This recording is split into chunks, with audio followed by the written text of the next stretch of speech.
Good evening, ladies and gentlemen. Welcome to Majelis Zikir Hubul Waton and also International Political Forum. My honorable to His Excellency Mr. Abdul Wahid Maktub and also Ms. Masmuha Ocha and also Mr. Aprilian Cena. And three of our speakers today will reveal about the conflict of Syria, the better understanding of war and proxies. Ladies and gentlemen, if we talk about the Syria, if we open the historical of the Syria became a nation state at 1946. After independence from France. Ladies and gentlemen, our speakers today, His Excellency will explain us about the Indonesian foreign policy in Middle East. For His Excellency, time is yours.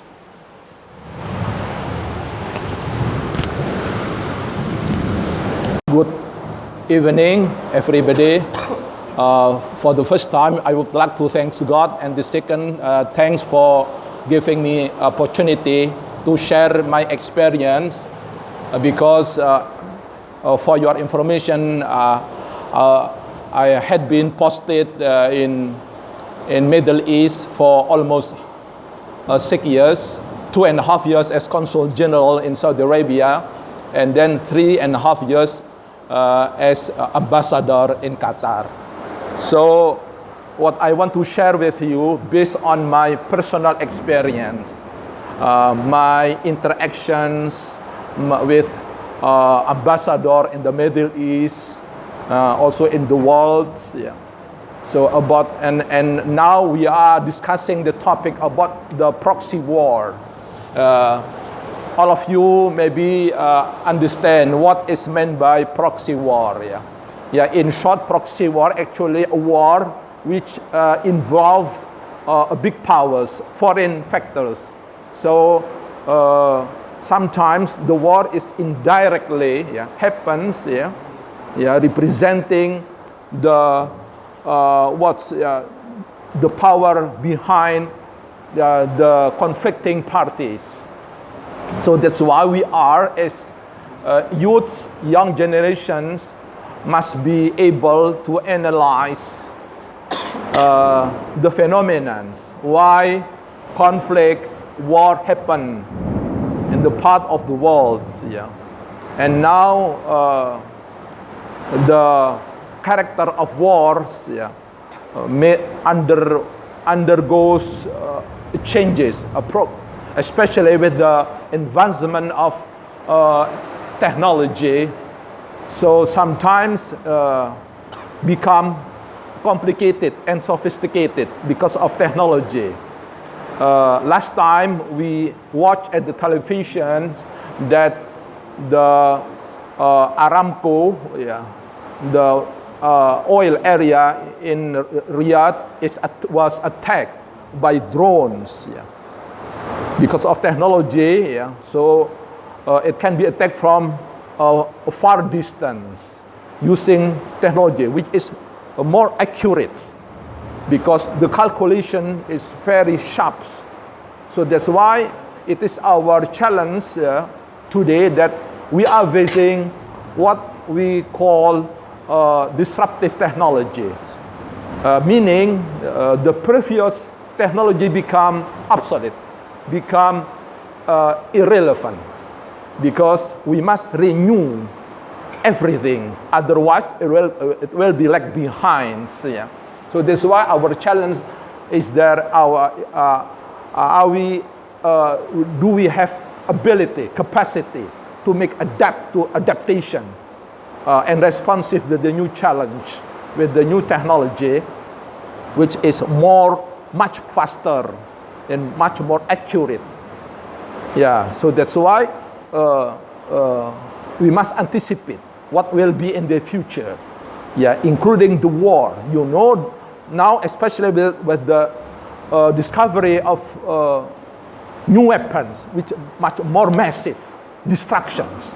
If in the past, if we think biological, chemical weapons, or if we use ordinary weapon, maybe the victims, casualties, not too much. But nowadays, very, very incredible, very, very large, and very dangerous for the humanity. So that's why it is our challenge as youth in the future to work together, because no single country can solve the problem alone, because the heavy problems here. So that's why we must promote the culture of dialogue, the culture of peace here. And of course, it should be in line with our ideology, especially Islam. But unfortunately, nowadays, Islamic teaching is misunderstood. So sometimes it impressed that Islam is very extremist, terrorist, something like that, killing others in the name of religions. Yeah. So it is the problem of understanding and interpretation of Islamic teachings. And then it will be translated into practices. So when there is misunderstanding, misinterpretation, it will have far-reaching impact to the implementations. So we are, as young generation, has moral obligation to address these irregularities, this misunderstanding, because the great vision of religion is to bring peace and stability of the humanity. And then Islam as our religion, as we conceive that it is not only for the Muslim, not for Arab, no, but the Hudan linnas, for humanity and for universal. وَمَا أَرْسَلْنَاكَ إِلَىٰ رَحْمَةً لِلْعَالَمِينَ. So the great visions of our religion is not only limited only to the Muslim, but also for the humanity. So we sometimes is reduced to limited person, limited community, which is become radicals. So now with the new era, what we call global. Global means global and local, become integrated and interconnected. So something local become global, and something global become local. Localizing the global and globalizing the local. So it is, now we cannot deny the fact that we should consider all variable, all elements which will influence our existence in the future. Because nowadays, we are characterized by what we call VUCA. VUCA, V-U-C-A. V means volatile. Yeah, it's very easy to change quickly. And then U is uncertain, full of uncertainty. So sometimes it's very hard to predict, to estimate. So there are a lot of miscalculation in the policy. For example, experienced by the superpower, the United States, in the era of George Bush. Yeah, when they got advice from Huntington's about the clash of civilization, so we have a right to launch a strike, preemptive strike, even though there is no proof of guilty of the certain nation. So single attack, unilateral attack without using United Nations. Yeah. So like undertaken by United States, it is because of miscalculation policy. So there is a potential for every nation, for every country. If not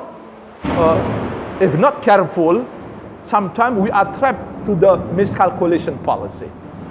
So by wrong policy adopted by the United States, You can imagine 5,000 soldiers, American soldiers, were recorded killed in the toppling the president of Saddam Hussein.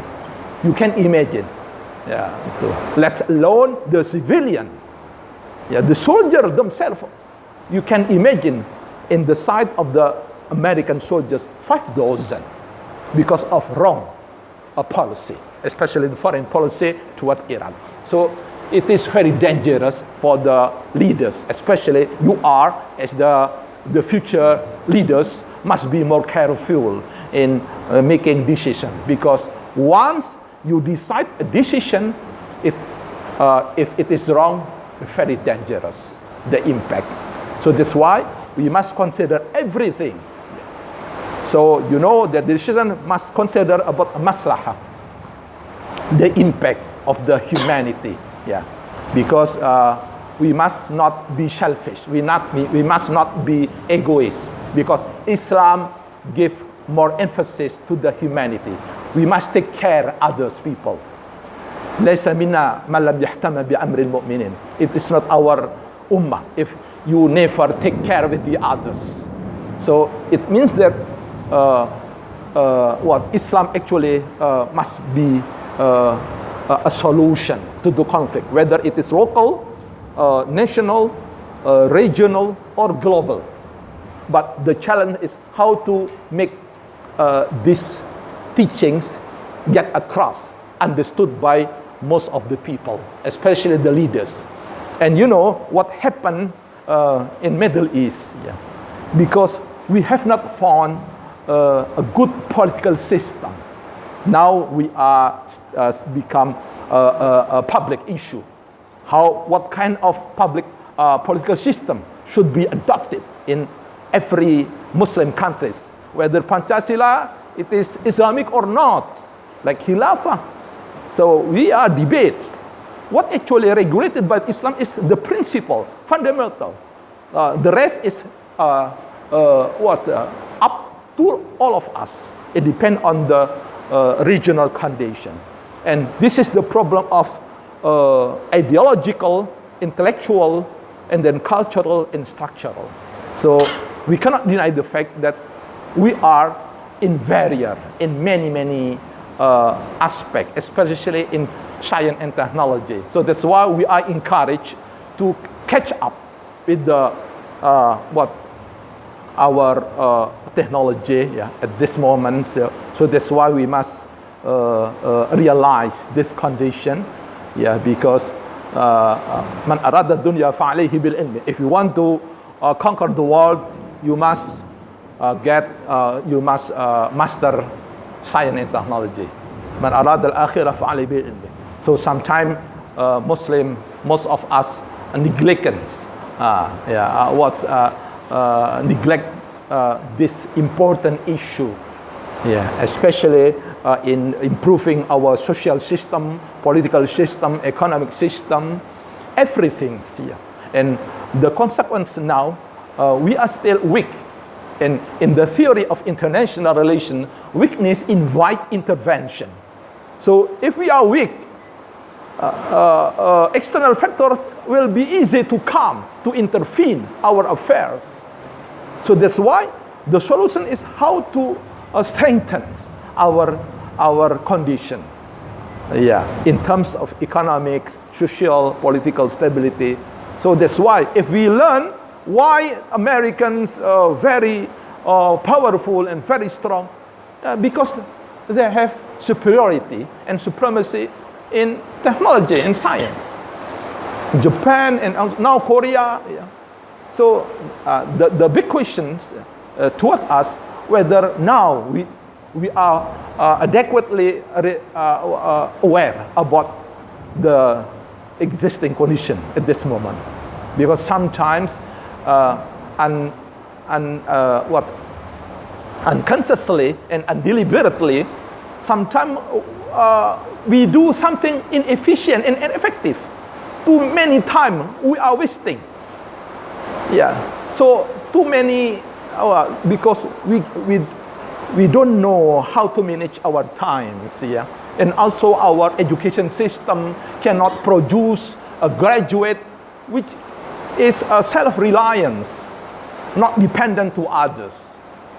So if we look at a world-class university, like, for example, MIT, Massachusetts, Oxford, Harvard, they can create ecosystem which enable the graduate.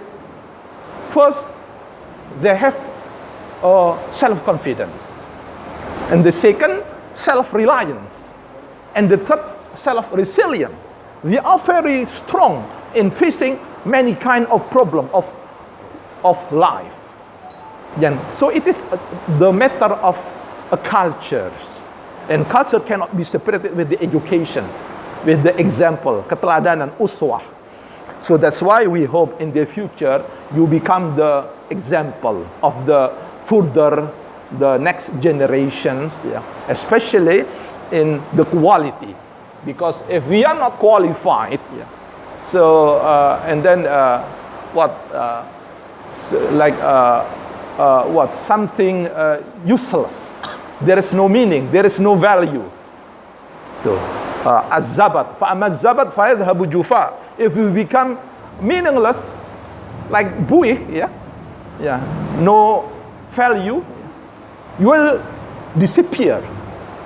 There is no impact in your life. There is no effect in your life. Wujuduhu ka'adamihi. But if you have a quality in terms of science and technology, your knowledge, and give a solution and contribution to the real life, فَأَمَّا مَا يَنْفَعُ النَّاسِ. If you have a contribution and solution to the human, فَأَمَّا فَيَمْكُثُ فِي الْأَرْضِ, you will be strong in the world, on earth. So that is the Al-Quran said, that in order we are strong in we must improve our quality. If quality, then we become strong. If strong, it is very hard for external factor to intervene us. So actually, the proxy war is a war which happened in one country, but it is controlled by external factors, by the big powers, like what is going on in Syria for almost 10 years. There is division internally, but when the external factors like the existence of the Russia and then also China, Iran, and then United States, and then become more complicated, more difficult to solve the problem. And also ISIS,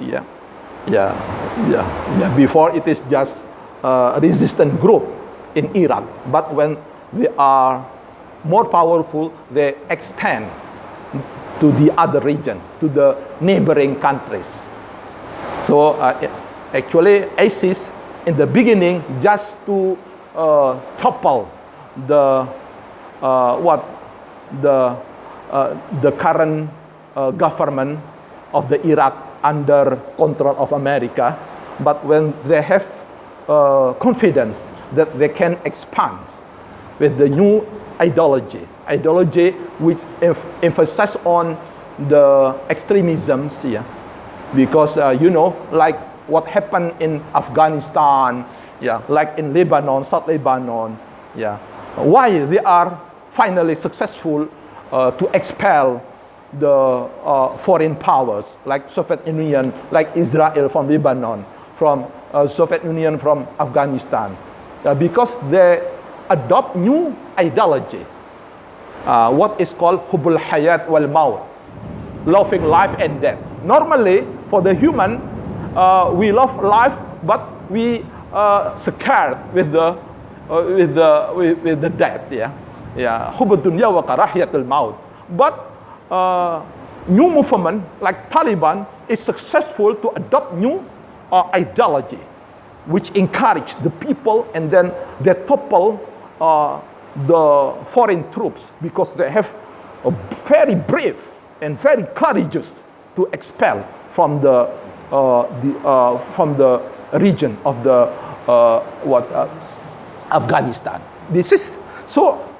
In other words, ideology sometimes influence. Ideology influence the culture and structural. politics, cultural politics. So that's why, it is very important for all of us, especially you as young generation in the future, to find better understanding on Islamic teachings. Because, especially in the universal dimension, because that Islam has characteristic of universal. For example, the concept of God in Islam is Rabbul Alamin, not Rabbul Muslimin, not Rabbul Arabiyin, no, not Rabbul Indonesian, no. This is beyond limits. And also a great vision and mission brought by our Prophet Muhammad is not limited for Arab, no. وَمَا أَرْسَلْنَاكَ إِلَىٰ رَحْمَةً لِلْعَالَمِينَ كَافَةً لِلنَّاسِ. So by nature, the Islamic characteristic is universal, global. So combination between local and global. So what is meant by, so that's why the Muslim intellectual criticize thesis adopted by who wrote Clash of Civilization?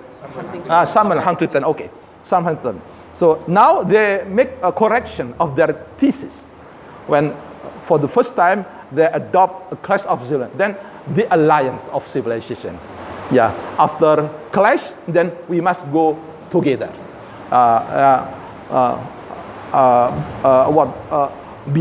Bidayatan, at the beginning is a clash, tanakut. But now it transformed into the alliance, the unity. So that's why this is in line with the Islamic teaching, tahaluf. That we have a concept that human to other human is a kal jasadil wahid. It's like a body. We must strengthen each other. We cannot, so there is human right. Al-mu'min al-mu'min kal-bunyan yashuddu ba'duhum ba'da. Kal-jasadil idha ishtaka udun ishtaka kullu. If the part of the body sick, all the rest of the body must feel it. The same, we are as human, so we cannot be selfish because we are Muslim, okay, but at the same time, we are also human, the world citizen. We are also Indonesian, national, but we cannot forget that we are also the citizen of the world, global citizen and local citizen. So that is وَأَقِيمُوا الْوَزْنَ بِالْقِسْطِ. We must uphold the equality, justice. Because if we neglect the justice and equality, every part of the world, that is the source of the crisis. So what happened in Syria is just a matter of justice and equality. The authoritarians, because there is no justice felt by the community, by the public. So that's why when there is very sensitive and there is inequality in the government, so it is very easy. So that's why Islam give more emphasis to be more careful. وَأَقِيمُوا الْوَزْنَ بِالْقِسْطِ اعْدِلُوا هُوَ أَقْرَبُ لِلتَّقْوَى وَإِذَا حَكَمْتُمْ بَيْنَ النَّاسِ أَنْ تَحْكُمُوا بِالْعَدْلِ. بين الناس ليس بين المسلمين. No. So it is the great vision, a great vision and a great mission of Islam. But sometimes it's neglected by the majority of the Muslim. So that's why it is our challenge, all of us to adopt back to fafiru ilallah, fafiru ila Islam, fardu ilallah. Let's back to our original and a great vision of Islam. Because now the world undergoing crisis. There is no remedy. There is no solution. Because, for example, the people have confidence to solve the problem of humanity with the technology. In fact, in Japan now, there are a lot of the committing suicide because they reach stuck. No solution, because they don't know what is our ultimate goal in life. They don't know. After that, then they kill and shooting himself or shooting others because they're stuck. But in our Islam, we are taught not to live in the world but hereafter, al-akhirah. في الدنيا حسنة في الآخرة حسنة. So there is a balance. So balance, we cannot deny the others by giving priority to certain aspect and then neglecting the others. No. Yeah, Aqimul wazn bil qist. Everything must be balanced. And the problem now, crisis, the world crisis, local, national crisis, it is the problem of justice, the problem of inequality. They are too rich, they are too poor, there are a lot of multi-gaps. So what happened in the world now is the crisis of justice. The authoritarian, for example. So that's why now the solutions is how we spread new cultures, new concept, new vision to the world. But we must start from ourselves. We cannot control others if we cannot control ourselves. It is touched by our Al-Quran. Inna Allah la yughayyiru ma biqawmin hatta yughayyiru ma bi anfusihim. If you want to change the world, start from yourself. So we cannot rely only to, it is just imagine we can control the world, but we forget ourselves. It must start from the near, from ourselves. And hopefully, when we change ourselves, it extend more to our family, our society, our state, and also the human, all the worlds. And hopefully now the conflict, happening in the world, especially in the Middle East and especially in the Muslim countries, need our contribution. What we can contribute is we share. We must improve. We introduce new cultures of dialogue, new cultures of peace. So actually, the differences is not a threat, but it is a blessing. Ikhtilafu ummati rahmah. Because so far, because of misinterpretation to certain Islamic teaching, become deviative and distortive. And also in our attitude and behavior, in our action, become exclusive and separated with others, because we treat Islam not as instrument but as a goal. But actually, religion is wasila. The ultimate goal is how we understand God, how we understand ourselves. Ma'rifatillah, haqqa ma'rifati. So we have a teaching of love, and as attributed of our God, Bismillahirrahmanirrahim, compassionate, very merciful to the others. Irhamu man fil ard irhamukum fis sama. So we are very global, we are very universal, our teaching, but we trapped in the reduction of Islamic teaching, so that we are very narrow-minded and we cannot free to move freely because of narrow-minded. So that is our challenge nowadays. So we must share with all the people to improve understanding of the Islam. That Islam is not only for the Muslim, not only for the Indonesian, not only for the Arabic, no, for the humanity. So the differences is rahmah.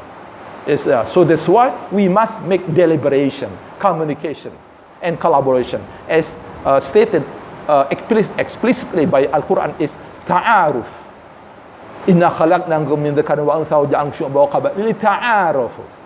Lita'awanu 'alal birri wat taqwa wa la ta'awanu 'alal ithmi wal 'udwan. Don't cooperate. Please cooperate is everything good, but don't cooperate something bad. So it is encouraged. But sometimes Muslims themselves forget about this important teaching. What is stated by Al-Quran is al-ghafla. Ghafla is neglected, forgetful. We forget. So we must back to our fafiru ilallah, fafiru ilal Islam, because Islam is the best guidance. Innal Qur'ana yahdi lillati hiya aqwa. the best. So that's why now the problem now in the human crisis is justice, about the gap, multi-gaps. And I'm sure if we can uphold justice in Syria, I'm fully, step by step, we will be improving and become back to normal, hopefully. And from the stability, hopefully, it will far-reaching impact to the economic stability. And you cannot imagine now, because of war, especially with involving external or foreign factors, you can imagine that refugees, those who fled away from this country to other countries, million and million, let alone the victims who are suffered and also dead. Around 100,000 people died with the war in Syria. Until now, still going on. So hopefully, what we can do first, of course, we pray to God. Because as a Muslim, ad-du'a silahul mu'minin. So besides we have physical weapon, like weapon, something like that, but we are metaphysical weapon. Metaphysical weapon is du'a silahul mu'minin. So so we must complement. That is the superiority of our teaching. We believe not only physical but also metaphysical. Physical dunia, but metaphysical is akhir. So balance. So hopefully by sending dua to all of them, they have new awareness and they change their attitude and behavior, not to kill others easily, but we begin to love each other. Irhamu man fil ard. So we must spread the culture of love to all people, in order, because the differences in all is our brothers. Innamal mu'minuna ikhwah. Kullu nas al-iyal. We must love each other. But now, with the extreme teaching, sometimes we are legalized to kill others in the name of religion, in the name of some. So that's why the Western people very scared with that. Last time I was invited to give a lecture in Australia. When I explained to them about the true teaching of Islam, which emphasize on the peace and brotherhood, something like that, they are very amazed. They are waiting for a quick response, quick example. And hopefully, Indonesia become the pioneer to improve, to give example. Because when I was ambassador in Qatar, there is very well-known scholar that is Yusuf Qardawi. When I visited his residence, he told me, Ambassador, I believe that the revival of Islam will be initiated, will be coming from Indonesia, not from the Middle East. That is his saying to me. They are still alive now, living in Qatar, Yusuf Qardawi. So he hoped very much, high expectation, that a Muslim, Indonesian Muslim will play more important role in stabilizing the world. Because nowadays, all of us feel, what the world is in crisis. We don't know what is our ultimate goal. So there are many parts of the world, like in Japan, there are a lot of in the modern, in the countries like Japan, Korea, and also in the Western countries. Now the rate of committing suicide is very high. Especially in the Korea, artists, something, killing himself, herself, because they don't know the meaning of life. But in our religion, give a balanced teaching. Fid dunya hasana wa fil akhirati hasana. So that's our new challenge. Hopefully, you, especially, I hope very much from you, as a young generation in the future, to understand well about the Islam, universal dimension of Islam. That Islam is not only for Muslim, it's not only for Arabic, it's not only for Indonesians, but for all humanity. So if we work hard together and we get across to all humanity, especially in the world, hopefully in the future, what the world will feel more peace, more stability, and hopefully there is no longer any victim and human suffering in many parts of the world. I think that's maybe my presentation. Thank you very much. Warahmatullahi wabarakatuh. I'm very glad to be here, invited by Cena. I'm not really confident actually because talk about Syrian conflict, it's related to my thesis in University of Indonesia. It's about how IS or Islamic State divided in Iraq and Syria. So my topic here, I just want to talk from geopolitical side or perspective. Okay, is it okay if I call you guys? Is it okay, Mas Heri? Okay. Anyone knows the country who take part in Arab Spring? The country who take part or to be victims in Arab Spring? The country, Kaifas? Did you know? Please mention. Tunis. Maybe yes, Tunis. Libya, Egypt, Syria, Yemen. Okay, maybe anyone remember how the president who falling down in Egypt? Yeah, Hosni Mubarak. And then in Tunis, anyone knows? Maybe we can refresh the issue of Arab Spring in 2011. Ben Ali, yes, that's right. And then Syria? Okay, of course, we discuss about Bashar. Okay, so if we talk about Syrian conflict from geopolitical side, then we cannot forget about the Arab Spring from 2011 because it's began in March 2011 until now. It's almost 8 years. 8 years until now. Then it's still going. So who take the part? Before we talk about proxy war, in Syria itself, there is civil war. Civil war, it's internal war inside the country. So who take the part? Is it only Bashar and the rebellion, or there are so many parties who take a part? There are four actors. The first one is the Bashar al-Assad, who tend to power. They try to still want to get the power until now. He has big power with the military, air forces. He's supported by Russia and then Iran and then also the some countries who support the Shia militants and then like that. Who the rebels? Maybe anyone you knows?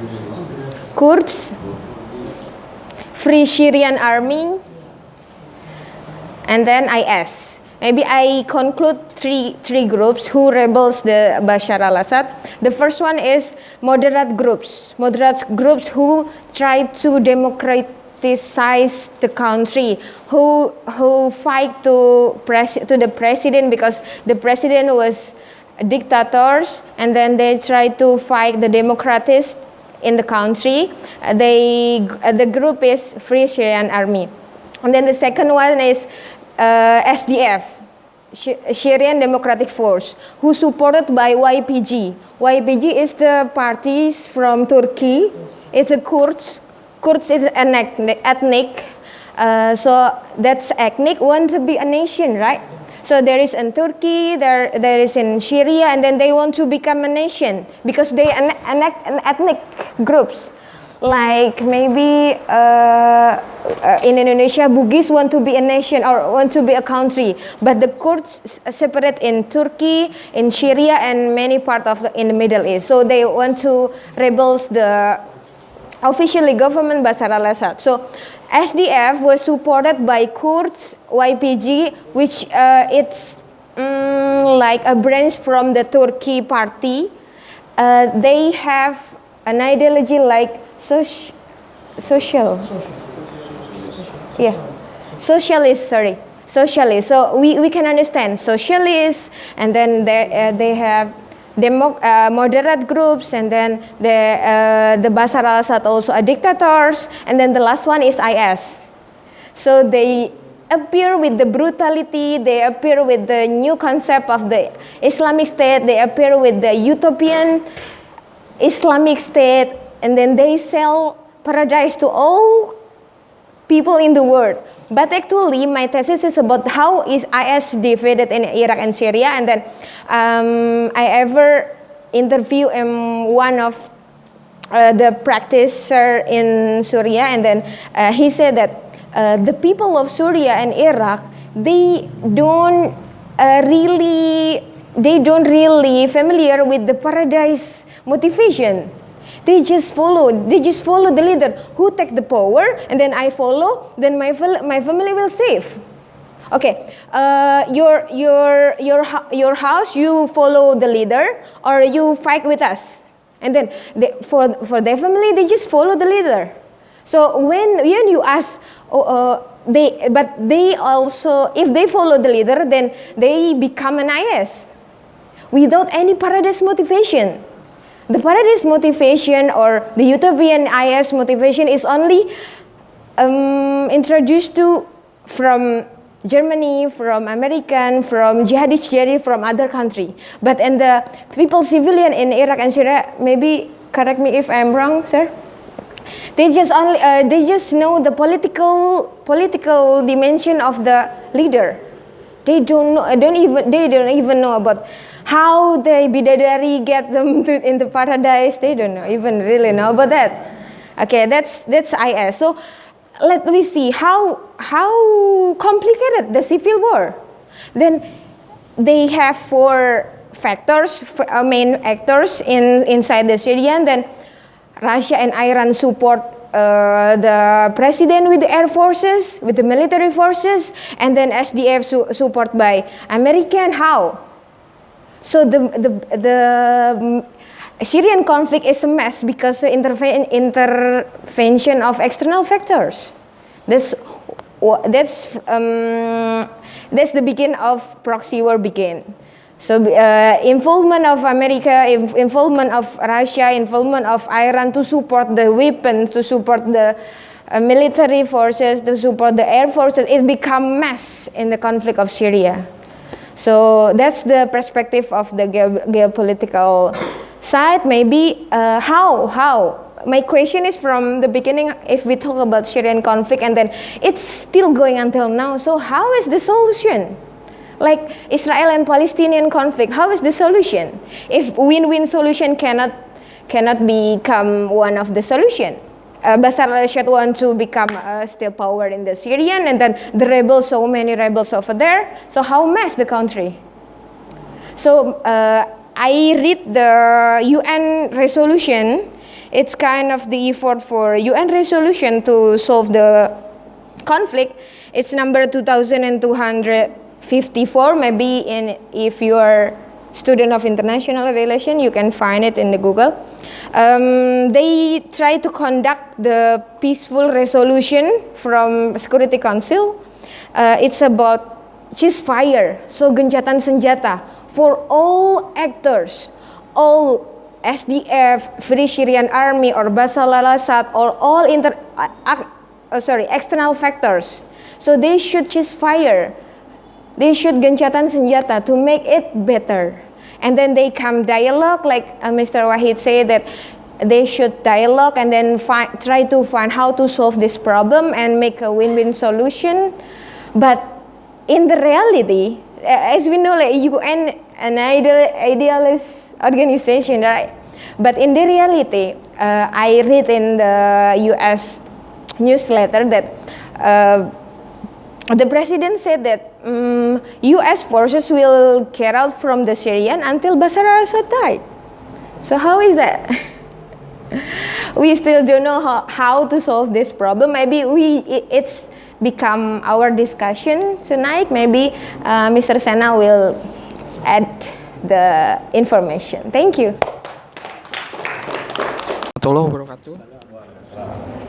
Yeah. I will present about our experiences when I was in Turkey. I work in Turkey for 2 years from 2017 until 2018. I was a researcher, and my working place is neighbor of Syria, and I always talk to Syrian refugee when I come there. Example, they say they is Syrian refugees. They say I have so had Bashar al-Assad.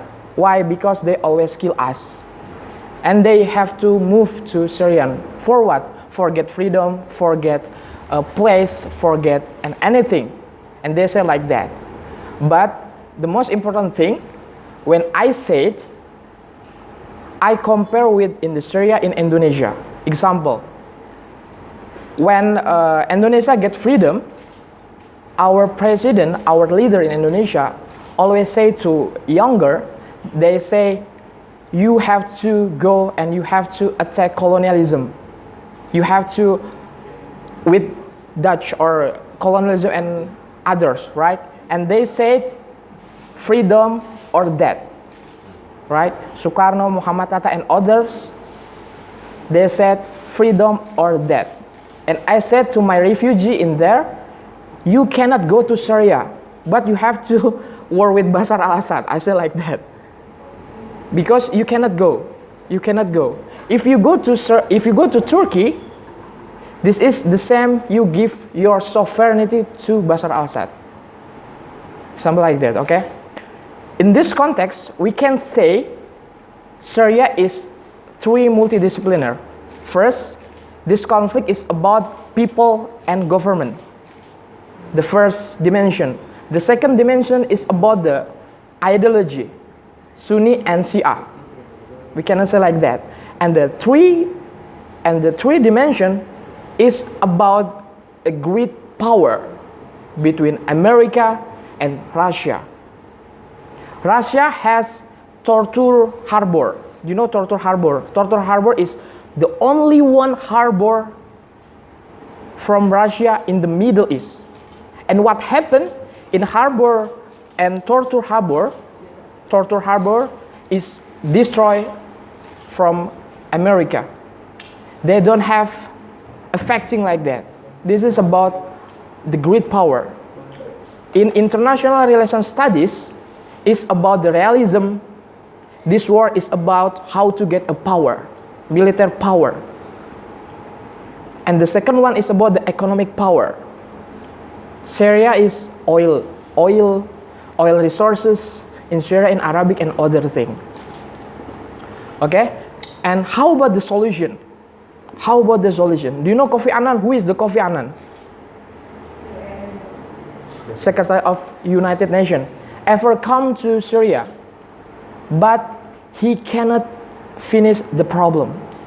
And the next, government and the people make agreement. They said Geneva Treaty, but they still were. And the second one, United Nations and OIC ever come to Syria, and they cannot stop the war. So what is the solution? Actor, international actor, individual.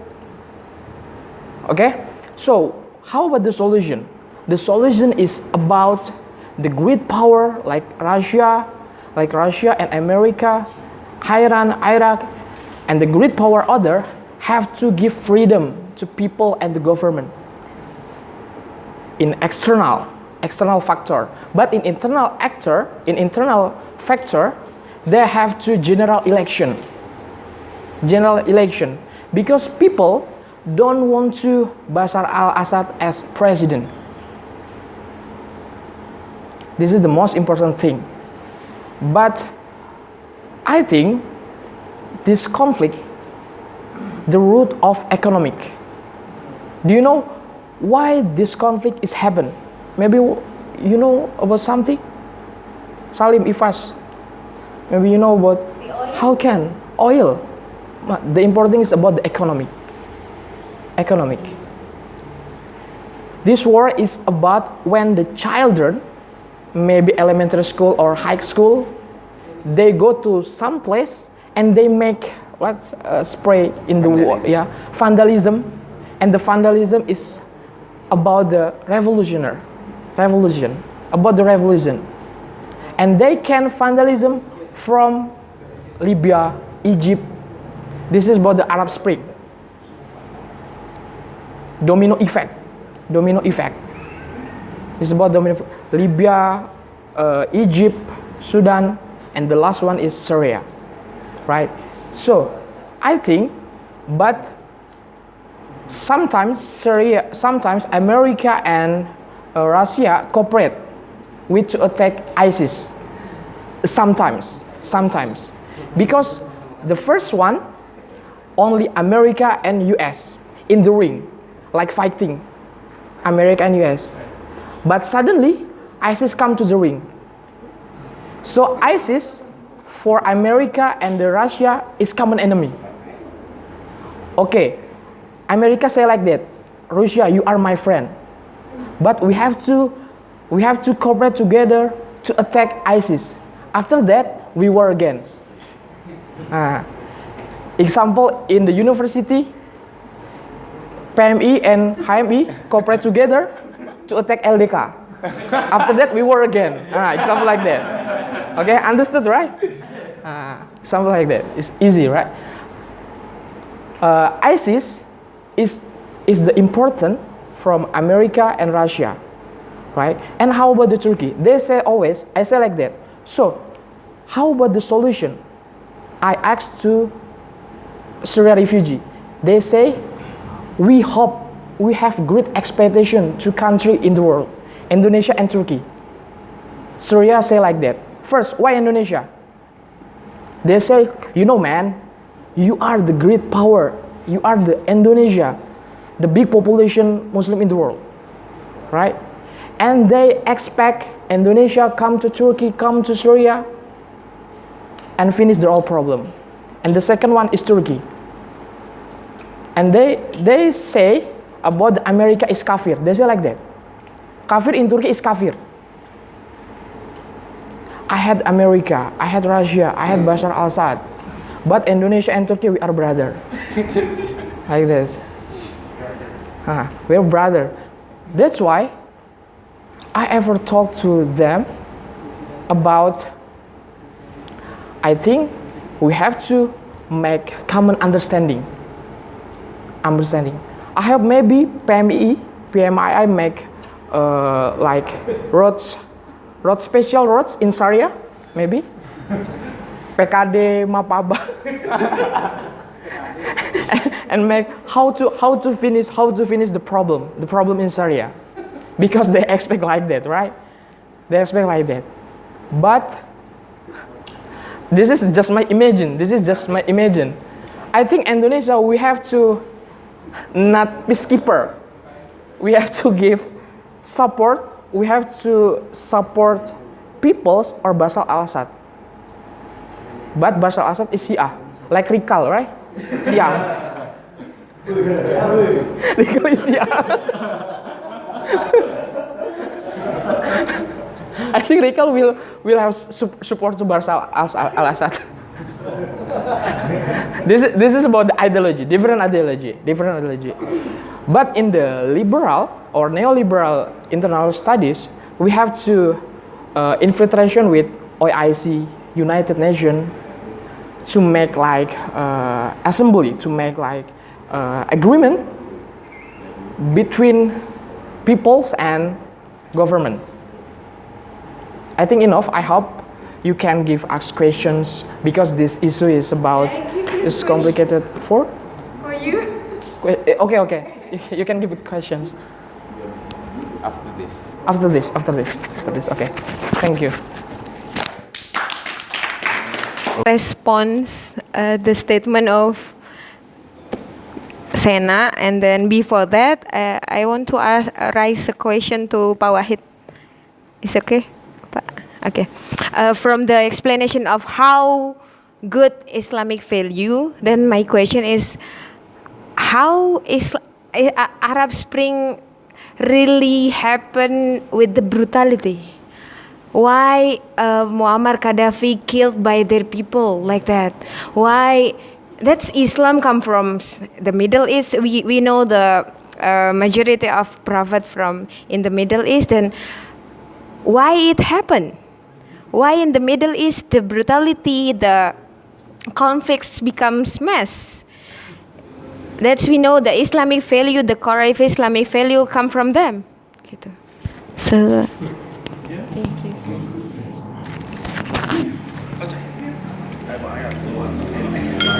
you.